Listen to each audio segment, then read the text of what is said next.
સામેની સાઈડમાં જે ગુફા દેખાય છે જેને ગુજરાતનું મિની અમરનાથ ગણી શકાય તો પણ ના નહીં. એની સાઈડમાં બાપુ ઊભા છે એવું લાગે છે. સાધુ મહાત્મા, આ સાધુ મહાત્મા જો જઈ રહ્યા ત્યાંથી જ આપણે જવાનું છે. થોડી માહિતી આપો ને. बिजली पड़ा हाँ। और दरिया में हाली गया और दरिया में हाली गए अंदर हीटा शिवलिंग अमरनाथ का दूसरा नंबर है. અને બાપુ આ શિવલિંગના અંદાજે કેટલા વર્ષ થયા છે? मुझे ये नहीं मालूम है. તો તમે અહીંયા કેટલા વર્ષથી છો? આમ मेरे को 6 बरस हो गया, 7वीं बरस चल रहा है. ये बापू रहता था सबसे पहले. પહેલા આ બાપુ હતા. તો આ દરિયામાં જ્યારે પાણી આવે ત્યારે મંદિર ડૂબી જાય કે? नहीं नहीं, અને વર્ષ દરમિયાન ક્યારે ક્યારે ખુલ્લું હોય છે? पहले पानी आता था, फिर ये मोटा पाना पड़ा है ना उधर, ऐसे ही पाना पड़ा था तो तोड़े के ऊंचा कर दिया. અને વર્ષ દરમિયાન આ મંદિર પૂરા વર્ષ દરમિયાન ખુલ્લું હોય છે? ગમે ત્યારે આવી શકે માણસો અહીંયા? 24 कल्ला मानस साहब પછી અહીંયા ભોજનની વ્યવસ્થા ખરી? सब चीज. પુલ છે એના ઉપર થઈ અને આપણે જઈશું.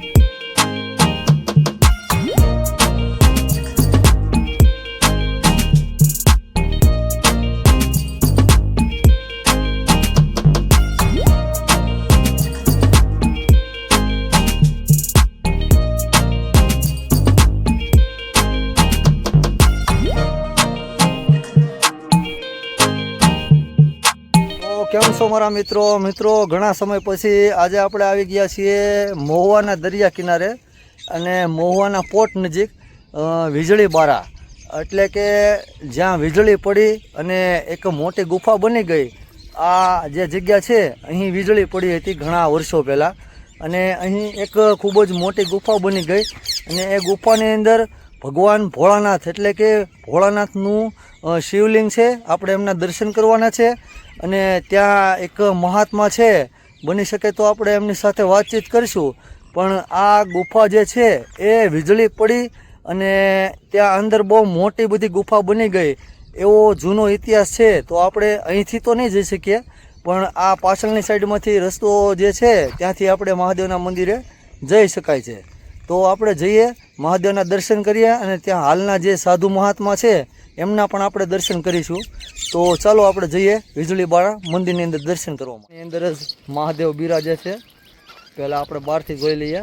સામેની સાઈડમાં અંદર મંદિર છે.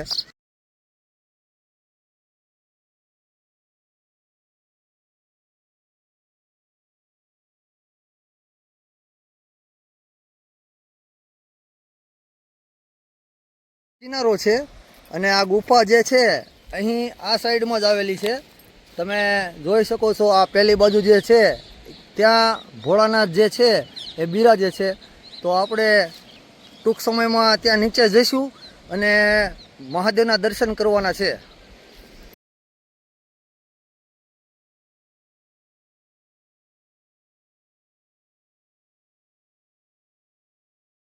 બાજુથી એક રસ્તો આવે છે, ત્યાંથી આ પથ્થરોમાંથી જે રસ્તો બનાવવામાં આવેલો છે ત્યાંથી આપણે જવાનું છે અંદર અને ત્યાંથી પછી ડાબી સાઈડ વળી જઈશું અને ત્યાં જ સામે જ ગુફા દેખાય છે. તો ચાલો જઈએ દર્શન કરવા. સામેની સાઈડમાં બાપુ ઊભા છે એવું લાગે છે, સાધુ મહાત્મા.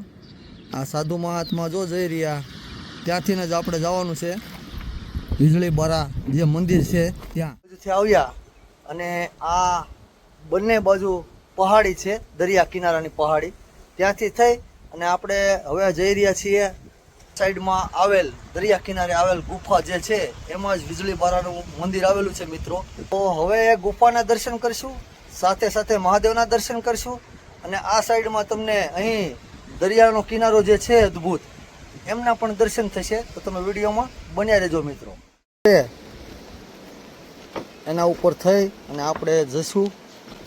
સામેની સાઈડમાં જે ગુફા દેખાય છે જેને ગુજરાતનું મિની અમરનાથ ગણી શકાય તો પણ ના નહીં. તમે વિડીયોમાં જોઈ શકો છો. આમ તો આપણે જોઈએ તો આ મિની અમરનાથ જેવું જ લાગે છે, કારણ કે ગુફા જ એવી છે. જુઓ તમે.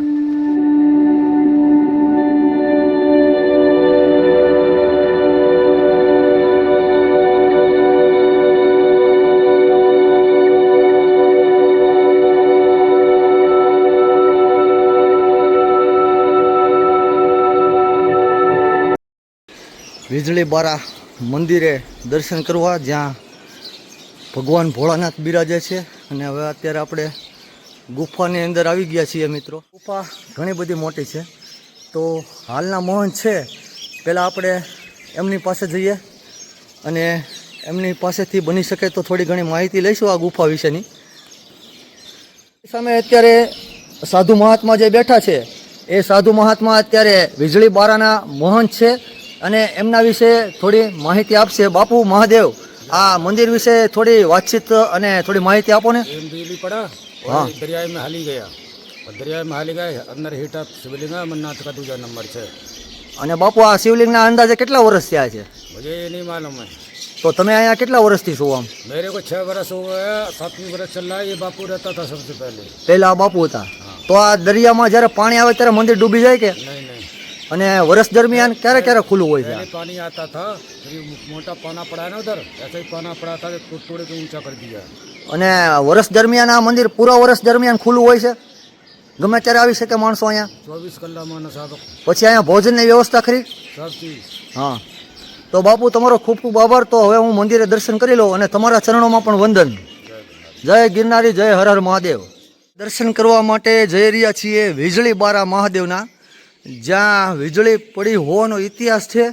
અને અહીં બીજા પણ સાધુ સંતોના જે મંદિરો છે, જે ધૂણો છે, એમના પણ હું તમને દર્શન કરાવતો જાઉં છું. તો અહીં એક સાધુ મહાત્માનો ફોટો દેખાય છે, અહીં એક ધૂણો છે. તો હવે આપણે જઈએ મહાદેવના દર્શન કરવા. વીજળી બારા મહાદેવના દર્શન કરવા માટે જઈએ તો એ પહેલાં તમને અહીં એક સાધુ મહાત્મા જે છે, કદાચ એમની સમાધિ હોઈ શકે કે પછી બહુ પાકો ખ્યાલ નથી મને, પણ પરમ પૂજ્ય ગુરુ શ્રી અખંડાનંદ તીર્થ બાપુ, તમને એનું સ્થાનક જે છે અહીં જોવા મળે છે. અને એની જમણી બાજુથી જ તે આપણે મહાદેવના મંદિર તરફ એક નાનો રસ્તો છે, એટલે કે નાની ગુફા છે આ બાજુ, ત્યાંથી આપણે અંદર જઈશું અને મહાદેવના દર્શન કરીશું. તો પહેલાં અહીં મહાદેવના પુત્ર એવા શ્રી ગણેશ ભગવાનના પણ તમને દર્શન થાય છે. તો આ ગુફામાં આપણે હવે મહાદેવના દર્શન કરીશું. તમે વિડીયોમાં બન્યા રહેજો મિત્રો.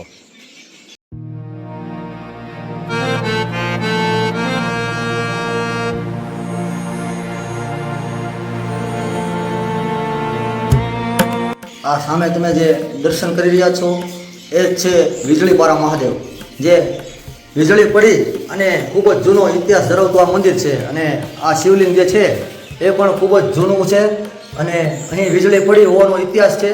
અને વધારાનો ઇતિહાસ જે છે એ મને બહુ પાકો ખ્યાલ નથી, પણ લોકવાયકા મુજબ અહીં વીજળી પડી અને મોટી ગુફા બની ગઈ.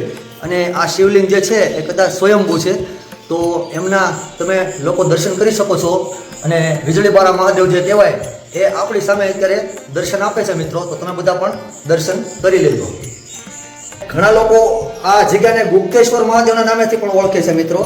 તો આપણે જોઈએ તો આ સ્થાનકના નામ બે છે, જેમાં એક વીજળી બારા અને ગુપ્તેશ્વર મહાદેવ.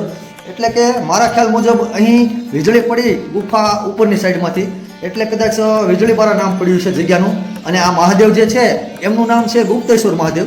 તો આપણે અત્યારે દર્શન કરી રહ્યા છીએ ગુપ્તેશ્વર મહાદેવના.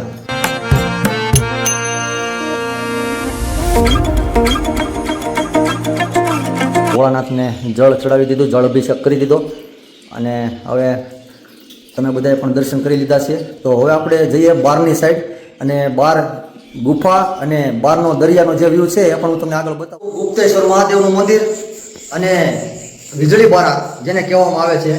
તો હવે આપણે દર્શન કરી લીધા અને તમે બધા મિત્રોએ પણ દર્શન કરી લીધા છે.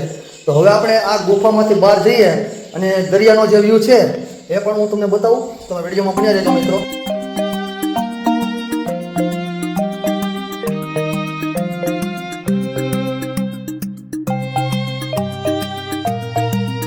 આપણે જોઈએ તો ઉપરની સાઈડમાંથી આ તમને જે હોલ દેખાય છે, ઘણા વર્ષો પહેલાં લોકવાયકા મુજબ અહીંથી વીજળી પડેલી અને આ મોટી વિશાળકાય ગુફા બનેલી.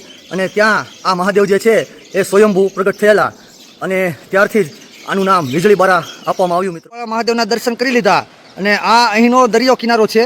દરિયા કિનારો તમે જોઈ શકો છો વિડીયોમાં. અહીં દરિયા કિનારો તમને વીજળી બારાના મંદિરની એકદમ સામે જોવા મળે છે.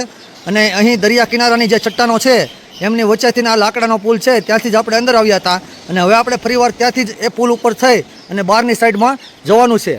તો સૌરાષ્ટ્રના દરિયા કિનારે પણ આવા ઘણા બધા મંદિરો આવેલા છે જ્યાં તમે બધા મિત્રો દર્શન કરી શકો છો. અને જે લોકોએ મારી યુટ્યુબ ચેનલ સબસ્ક્રાઈબ ના કરી હોય એ ચેનલને સબસ્ક્રાઈબ કરજો અને આવા વિડીયો એકબીજા મિત્રોને જરૂરથી મોકલજો જેથી કરીને આવા મંદિરના દર્શન થાય, આવી જગ્યાના દર્શન થાય. તો મિત્રો હવે મળીશું નવી વિડીયોમાં. ત્યાં સુધી બધાને હર હર મહાદેવ સાથે જય વીજળીવાળા મહાદેવ, જય ગુપ્તેશ્વર મહાદેવ.